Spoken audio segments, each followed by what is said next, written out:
Sudah tiga. Assalamualaikum Assalamualaikum warahmatullahi warahmatullahi wabarakatuh. wabarakatuh. Kami dari kelompok 6 akan menjelaskan tentang perancangan hingga sistem dari laporan yang kami buat, yaitu stok dan harga barang pada toko Ramdhani.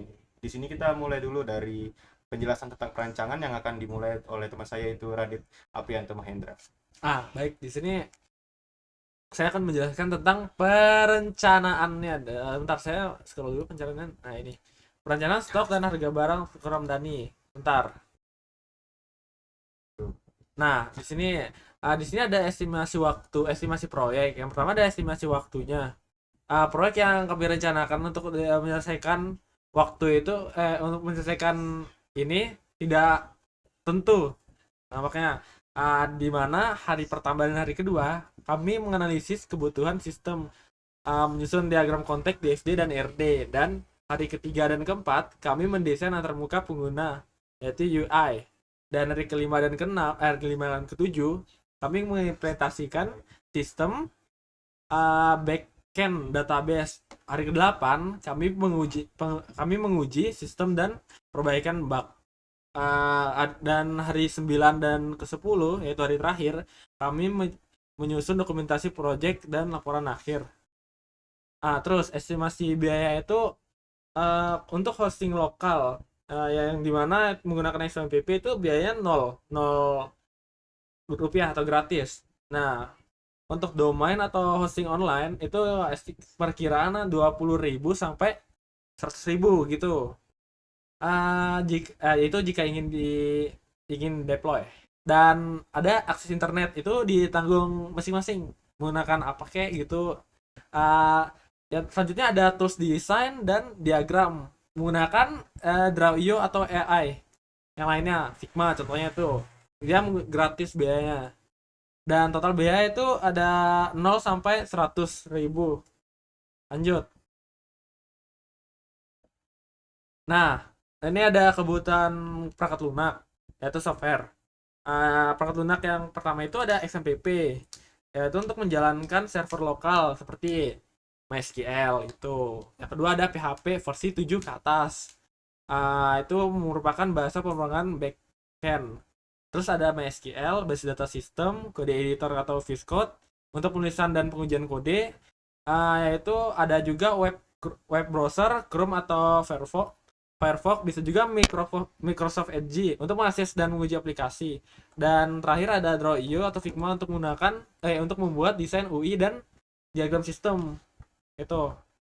Selanjutnya kita akan dilanjutkan dengan teman saya.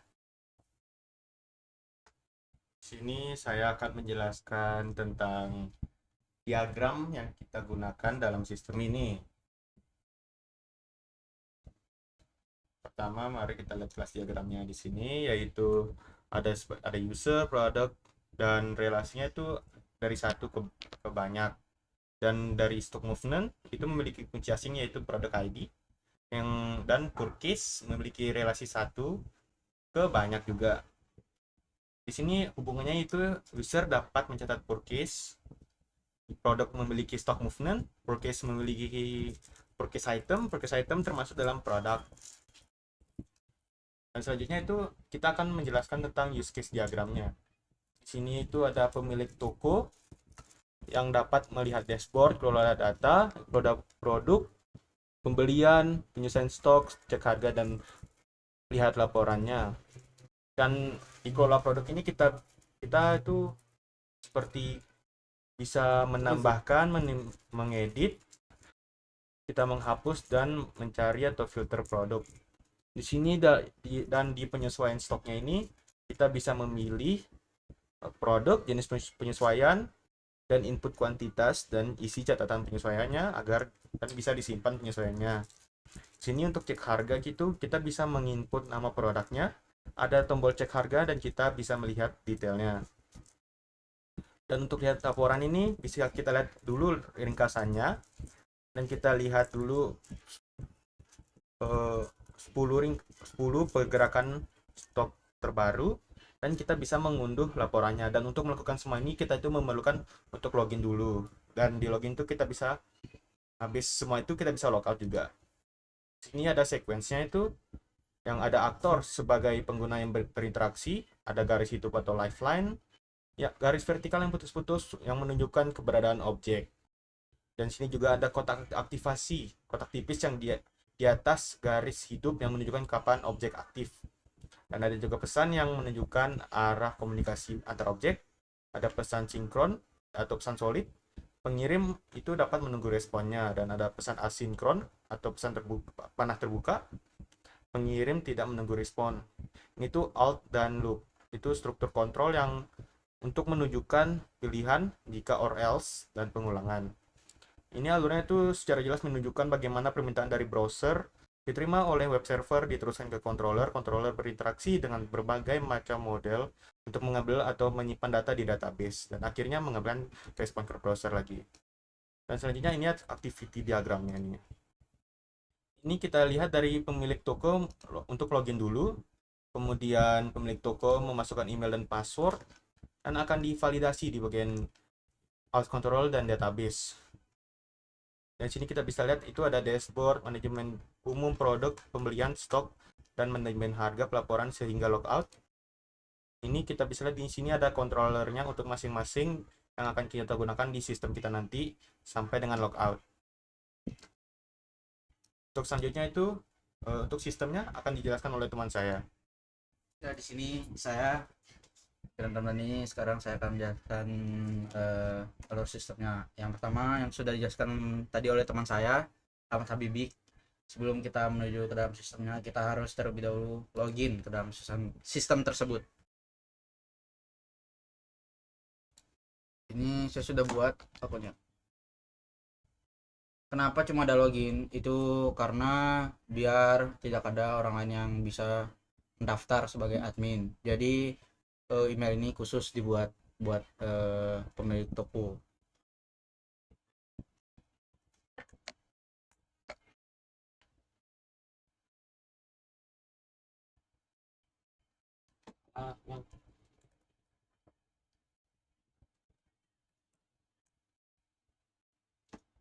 Oke.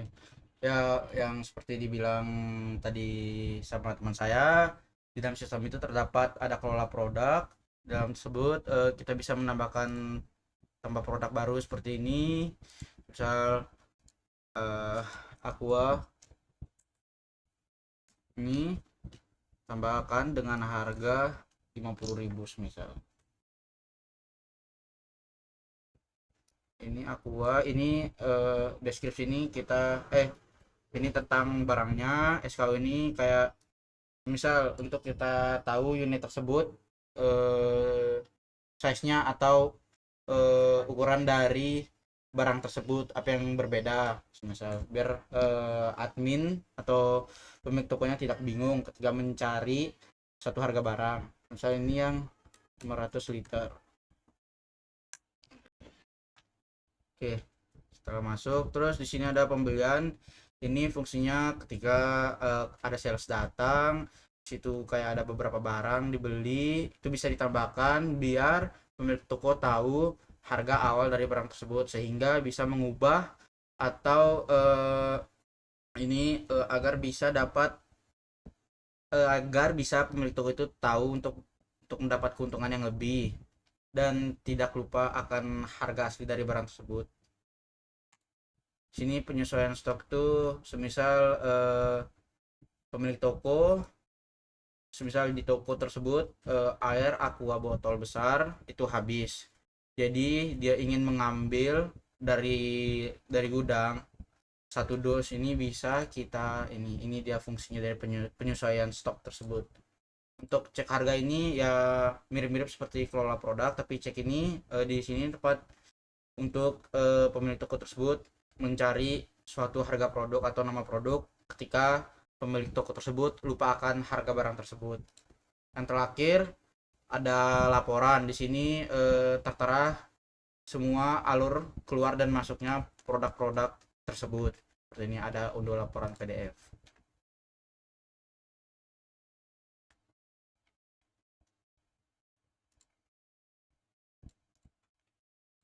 Ini. Nah, Oke, sudah yang seperti teman saya bilang tadi, ketika ada login, maka juga ketika kalau pengen keluar, kalian bisa logout atau pemilik toko tersebut logout. Ya, Oke. Mungkin segitu saja dari penjelasan Penjelasan. dari kelompok kami. oh ya untuk NIM-nya gimana? Kita sebutin lagi. Iya kan. Oke. Dari Radit.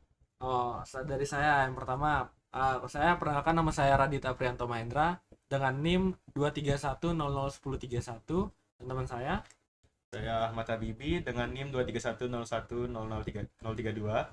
Dengan saya Adrian Rondani 2311029. Sekian dari kelompok saya, dari kelompok kami. Kelompok kami. Wassalamualaikum warahmatullahi wabarakatuh. wabarakatuh. Oke.